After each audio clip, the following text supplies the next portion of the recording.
자, 이제 또 세리에로 넘어가 보도록 할게요. 여기 지금 현재 시점으로서는 가장 많이 경기가 남았거든요. 4경기 남았다고 볼 수가 있을 텐데. 그래서 예측이 사실은 더 힘들어요. 4경기면은 승점이 12점이 걸려 그럼요. 있잖아요. 이거는 그래서 사실은 왔다 갔다. 네, 아직은 정말 좀 예단하기는 좀 어렵죠. 네. 일단 유벤투스는 우승 확정해서 티켓 땄고요. 나폴리가 지금 2위를 굳혀서 지금 됐고 실질적으로는 8위 라치오 정도까지 현재 녹화 기준으로는 경쟁 들어갔는데 인터밀란이 62점으로 4위 아탈란타에 비해서 승점이 3점 여유가 있어요. 일단 그게 제일 지금 큰 메리트죠. 거기에 남은 일정이 우디네스 원정, 키예브 베르나전, 나폴리 원정, 엠폴리전인데 나쁘지 않은 편이에요. 네. 나쁘지 않아요. 나폴리 원정이 좀 힘들긴 하지만 그래도 다른 때보다는 나폴리가 동기부여가 조금 떨어질 수 있기 때문에 상황이기 때문에 어려운 나폴리 원정이라도 충분히 해볼 만한 지금 분위기 아니냐. 그래서 인터밀란 팀 자체가 원래 기복이 좀 있긴 하지만 다 한방들은 그래도 가지고 있죠.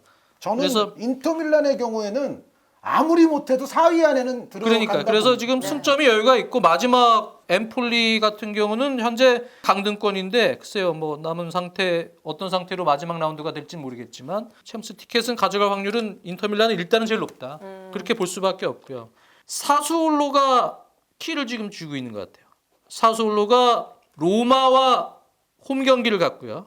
토리노와 원정 경기를 갔습니다. 로마와 토리노는 지금 주말에 로마는 제노아 원정 치렀고 토리노는 유벤투스 원정 치렀어요. 지금 결과가 어떻게 될지 모르겠는데 두 경기 다 지금 어려운 경기입니다. 그 다음 경기가 사소울로전이거든요. 사소울로가 어떻게 하느냐의 문제예요.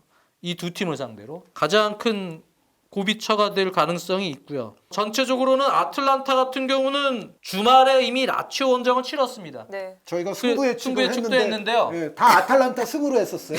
그렇습니다. 전체적으로 지금 아틀란타 같은 경우는 그 라치오 원정 결과가 승점 6점짜리 경기이기 때문에 그 경기 결과에 따라서는 향방이 이제 확 바뀔 수는 있죠. 근데 아틀란타도 마지막 라운드가 사소울로전이에요. 네. 사소울로가 지금 세 팀에게 다 걸려 있어요. 남은 일정에서 사솔로가 지금 키를 쥐고 있는 것만은 분명하고요. 유벤투스 원정이 지금 중간에 있기 때문에 코파 이탈리아도 결승전도 치러야 되고 일정상의 어려움. 유베 원정은 뭐 상대팀이 우승을 확정지었다 해도 어려운 원정이지만 일정도 타이트하고 아틀란타가 상당히 좀 큰 도전에 직면하지 않겠냐. 근데 마지막에 토리노가 라치오전이 있거든요. 그렇기 때문에 마지막 일전이 라치오가 그때 어떤 승점 상태인지는 봐야 되겠지만 토리노도 좀 힘들다. 그렇게 보면 서로 이제 얽히고 설키고 사소울로가 거기서 이제 키를 쥐고 무슨 행동을 하느냐. 그게 중요한 상황에서 이 팀들끼리 최악의 상황이 된다. 그러면 지금 거의 포기 상태로 있는 팬들이 계십니다. AC 밀란 팬들인데. 밀란 팬들이 우리는 안 돼 어차피 이러고 있다가 틈새 시장을 노려서 틈새 시장이 오히려 일정은 제가 보면 밀란이 제일 좋아요. 화요일 새벽에 볼로냐전이 있는데 그 경기 이기게 되면 피오렌티나 원정, 프로시노네전, 스팔 원정인데요. 근데 요즘 근데 스팔도 그렇게 만만치는 않을 않지만 텐데요. 그때 되면 스팔도 잔류가 확정되어 있어서 동기부여가 좀 떨어질 수도 있거든요. 그렇게 본다면 4연승이 만약에 가능하다. 그러면 다 이겨놓고 지금 물리고 설키고 사솔로가 키쥐고 있는 상황에 사솔로가 풍길동 고춧가루 막 뿌려주고 이러면은 밀란이 이러고 있다가 틈새 시장 쏙 들어갈 수도 있긴 있어. 4연승이면은 들 것 같은데요. 그러니까. 무조건. 네. 그래서 AC 밀란 팬들에게도 지금 아직은 희망이 있다. 라치오 같은 경우는 지금 그 밑에 순위이긴 하지만 글쎄요. 일단 제가 승부 예측을 아틀란타 승부로 했기 때문에 끝났어요. 어렵다고 봐야죠. 맞을지 안 맞을지는 모르는 거고요. 제가 이제 한 몇 줄만 추가하면 네. 사수올로 말고 키를 쥐고 있는 팀이 유벤투스입니다. 이미 챔피언을 확정했기 때문에 요즘 유벤투스 보면은 이제 동기부여는 거의 없는 것처럼 보여요. 그런데 유벤투스가 일단 저희 녹화 기준으로는 아직 안 했지만 이미 끝난 토리노와의 토리노 더비가 있을 네네. 겁니다.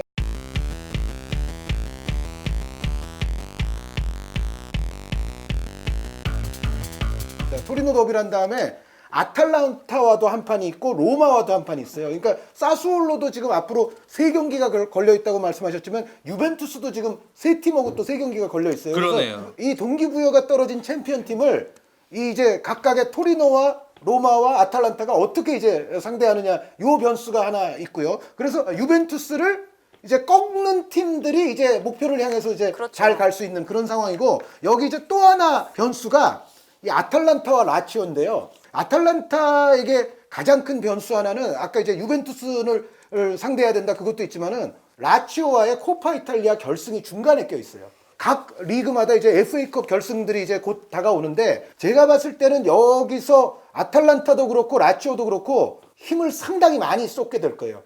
그래서 그것이 제가 봤을 때 아탈란타에게는 가장 큰 이제 아킬레스건이 되지 않을까. 그래서 저는 오히려 지금 경합하는 팀들 가운데서는 물론 밀란의 4연승 뭐 이런 것도 불가능한 건 아니지만 밀란은 근데 각성을 해야 그렇게 할 수 있고 제 생각에는 오히려 그 라니에리 감독이 지휘봉을 잡은 로마가 은근히 괜찮은 일정이다라는 생각이 들어요. 제가 그러니까 물론 유벤투스나 사스올로나 다 어려운 상대이기는 합니다만 나머지는 그래도 제노아와 파르마거든요. 제가 봤을 때 지금 라니에리 감독이 로마를 약간 체질 개선을 하면서 조금 안정을 시키는데 성공을 했어요. 그래서 로마의 남은 일정을 봤을 때는 저는 오히려 로마가 조금 로마가 지금 살짝 유리한 점. 가능성이 있어 네, 보이기도 해요. 승점도 그렇고. 네, 이렇게 세리에 A에 대해서 알아봤고요. 이제 분데스리가 리그를 살펴보겠습니다.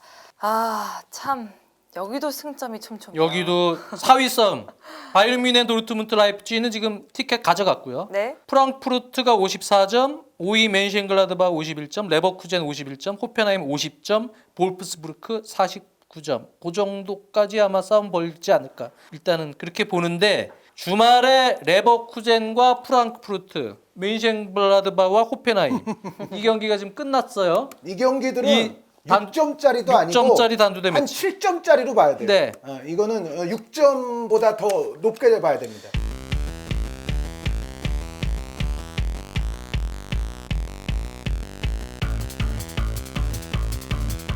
저희가 승부 예측은 레버쿠젠 대 프랑크푸르트는 똑같이 3명이 다 레버쿠젠 승리 예측했네요.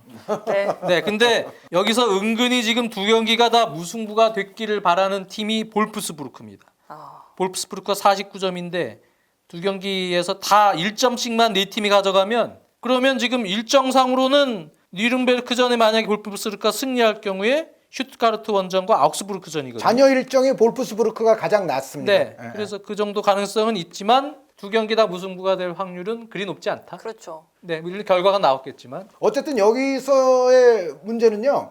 사실 올 시즌 지금까지 해온 것만 보면 프랑크푸르트가 제일 나은 팀이긴 해요. 이 모든 후보들 중에서. 그런데 그럼에도 프랑크푸르트는 역시 장지현 위원의 그 첼시와 네. 또 죽음의 대결을 또 두 차례 해야 되는 그 일정이 지금 문내 걸리는 게 지금 사실이거든요. 이제 프랑크푸르트는 그 문제가 있고 다들 이제 아킬레스건을 조금 얘기를 하자면 멘헨글라트바 같은 경우는 지금 경쟁 팀들 가운데에서 가장 득점력이 조금 떨어져요. 그 약점이 멘헨글라트바를 그러니까 톨가 가자르가 올해 들어서 한 골도 못 넣고 있어요. 네. 그렇게 2019년 갑자기, 들어서? 예, 올해 들어서 2019년 들어서 골을 못 넣어요. 그래서 지금 상당히 멘셴글라드바흐가 지금 문제예요. 근데 레버쿠젠과 호펜하임이 프랑크푸르트 멘헨글라트바흐와의 맞대결들을 잘 만약 넘길 수만 있으면 그렇죠. 괜찮죠. 네, 지금 오히려 몰아붙이는 화력은 레버쿠젠과 레버쿠젠 요즘에 호펜하임이 좋아요. 네. 예, 나빠 보이지 않거든요. 호펜하임도 이제 크라마리치랑 선수, 벨포딜 선수를 요즘에 아주 위시해서 레버쿠젠이야 뭐 아시다시피 여긴 또 하버츠 선수라든가 그렇습니다. 저 폴란트 선수가 또 있지 않습니까? 그래서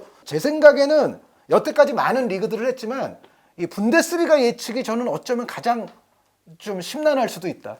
게다가 이제 남은 경기 수도 주말을 지나도 이제 두 경기가 더 남기 때문에 네. 예, 그리고 이 팀들의 최근 흐름들을 보면 어떤 팀이 아주 좋다라고 말하기가 조금 힘들어요. 사실 최근에 그래도 가장 괜찮았던 건 프랑크푸르트가 좀 그렇죠. 괜찮은데 그럼에도 불구하고 역시 유로파리그 일정이 좀 걸리고 그래서 전체적으로 보면 분데스리가는 저는 모르겠어요. 저 분데스리가 정말 전문가인 이게- 뭐 김현민 기자라도 데려오든지 해야지.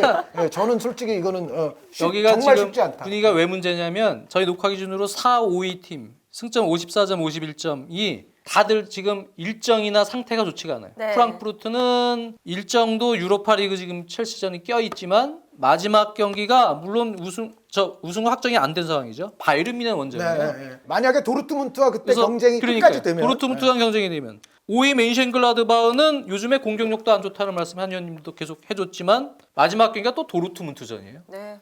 그러니까 만약에 1, 2위 싸움이 마지막 라운드까지 갔다. 그러면 두 팀은 상당히 힘든 거예요. 오히려. 근데 그 뒤에 있는 팀이 오히려 레버쿠젠과 호펜하임. 나겔스만의 감독의 호펜하임이 요즘에 화력이 좋거든요. 홈에서 특히 잘하고. 오히려 뒤에 있는 51점, 50점 팀이 지금 올라온다는 얘기예요. 근데 주말 경기가 일단 결과가 나와봐야 되지만 또 주말 경기 결과에 따라선 볼프스부르크도 이러고 보고 있다가 갈 수 있다니. 그러니까 지어 어렵죠. 분데스리가가 지금. 경기를 즐기는 포인트가 될 것 같습니다. 저는 그냥 이거는 그냥 편집해줄 수도 있고 안 해줄 수도 있는데 레버쿠젠 4위 갈 것 같아요? 느낌 충분히 가능해요. 그냥 정순조의 느낌. 그러기 위해서는 승부 예측은 반드시 그러니까. 맞아야 되는 거죠. 예.